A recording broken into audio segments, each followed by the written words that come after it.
You know, in yoga practice, how we might open and then finally close a class with the sound of Om?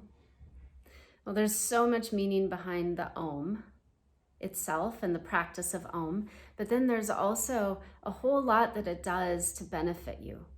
And so there is really more to Om than meets the eye or that meets the mouth. And so if I go into polyvagal theory, the sound of Om, or just the vocalization, actually helps to tone the vagus nerve, which helps us to come back into that parasympathetic, or that place of calm, of rest, of homeostasis. In yogic philosophy, we would call this the sattva guna.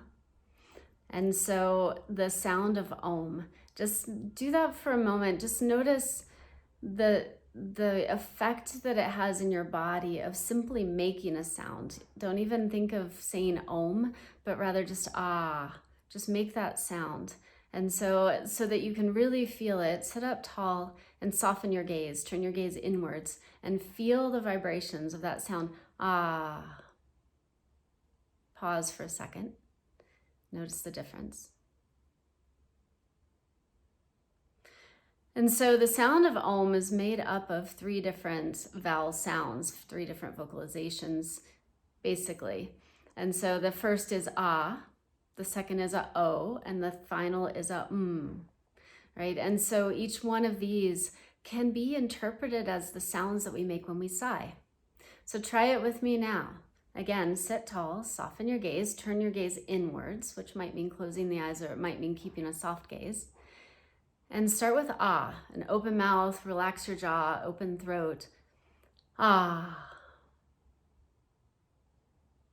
And just notice. And so the next one is the sound of O. Oh. And again, just notice. And finally, it's the sound of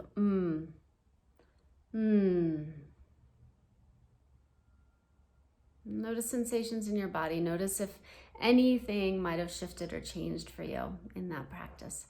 And just know that this practice is one that can shift.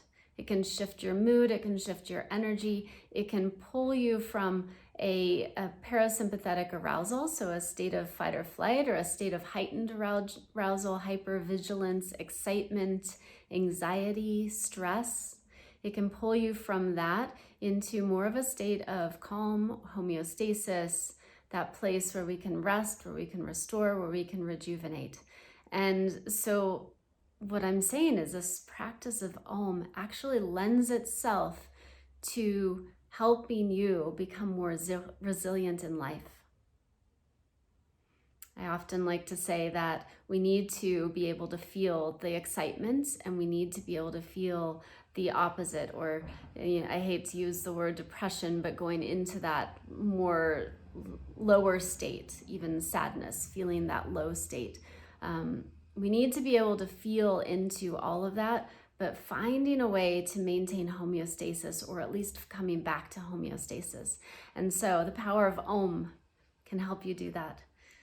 Let's try it once more. Soften your gaze, turn your gaze inward, close your eyes, sit up tall. We'll sing Om once together.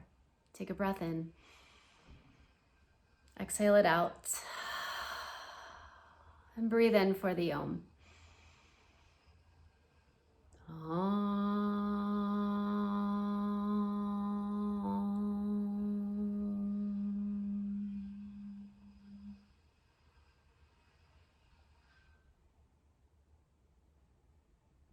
And just notice. Notice the vibrations, the sensations, any shifts. And enjoy that. I'll see you soon.